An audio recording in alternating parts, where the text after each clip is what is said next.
ntabwo uri kuvuga uburyo wakoze icyaha kugeza ubu ntabwo urabivuga. Nibwo twaguze icyuma ahantu bita kwa Murokore, icyuma cya 500. Mbese mukubita isuka mu mutwe. Hanyuma umwana nawe nuko nawe wakubise mu mutwe. Ndacyemera.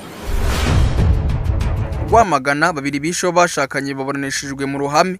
Urukiko rwisumbuye rwa Ngoma rwaburanishirije mu ruhame abantu batatu barimo ukekwaho kwica umwana w'imyaka 3 n'umugore we, mu gihe undi we akekwaho kwica uwo bashakanye amuteye icyuma mu nda.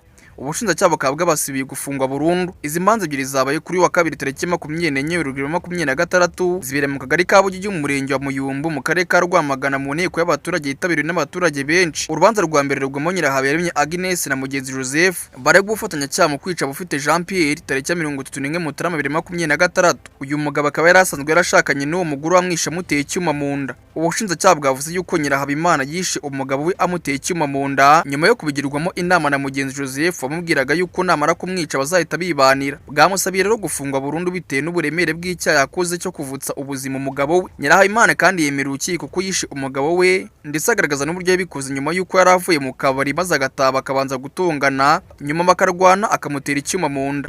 Yasabye kandi urukiko ko nibura rwamuhanisha igifungo cy'imyaka 2 ndetse anasaba imbabazi abaturage. Ni mu gihe kandi Mugenzi Joseph yatanze amafaranga 500 aguzwe icyuma cyatuwe nyakwigendera, we yasabiwe igifungo cy'imyaka 25 bitewe n'uko yari icyitso mu gusenya umuryango akaba n'umwe mu bacuze umugambi wo kwica umuntu. Ni mu gihe kandi uyu mugabo yakanye ibyaha aregwa, asaba yuko ubushinjacyaha bwagaragaza ibimenyetso bifatika bitarimo bakuranye icyaha bimushinzaga. Urubanza kandi rwa kabiri rwaburanishijwe n'ururegwamo Karamage Jean Claude ukekwaho kwica umugore bari bashakanye ndetse n'umwana wawe w'imyaka 3.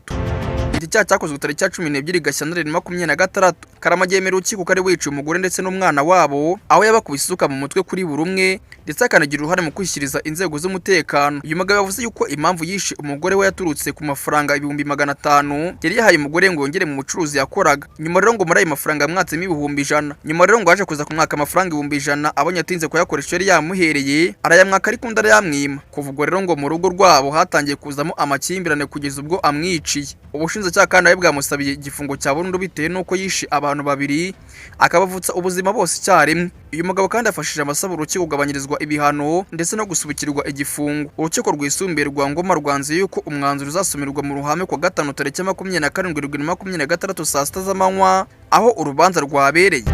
Ni mu gihe kandi abaturage bo mu murenge wa Muyumbu bitabiriye zino manza abenshi bishimiye uburyo bano baburaniye mu ruhame bagaragaza yuko bisigira isomo abantu benshi bafite imigambi mibisha. Ngaye ngo uko byagenze nkubwirana igihe cyari Obi na ngini Obi Time News mu karere ka Rwamagana.